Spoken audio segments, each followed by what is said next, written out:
Welcome back to my channel. তো আমি আজকে আবারও নিয়ে এসেছি দুপুরের কিছু মেনু। তো কী রান্না করেছি চলো শেয়ার করি। প্রথমে আছে এখানে ভাত,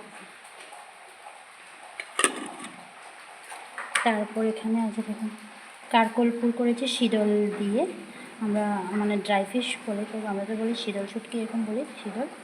তারপর এখানে আছে পটল ভাজা করেছি একটাই, একটা মার জন্য একটা আমার জন্য। তোমরা হয়তো বলবে এখানে একটাই করেছি আমার আর মায়ের জন্য। তারপরে এখানে কাকের একটু ওই যে কচুরলতি বানিয়েছি এটুকুই রয়েছে। আর এখানে আমার বেবির জন্য একটু আলু ভাজা করেছি পেঁয়াজ দিয়ে, তো এগুলি খাবে না তাই ওর জন্য এটি বানিয়েছি।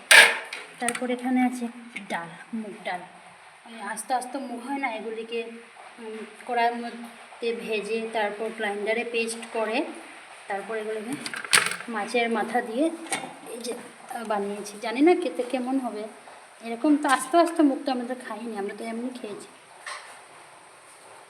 খেয়ে দেখবো কেমন হবে। তো আমার ভিডিওটা এতটুকুই। আমাদের ভিডিও যদি ভালো লাগে লাইক শেয়ার কমেন্ট করবেন।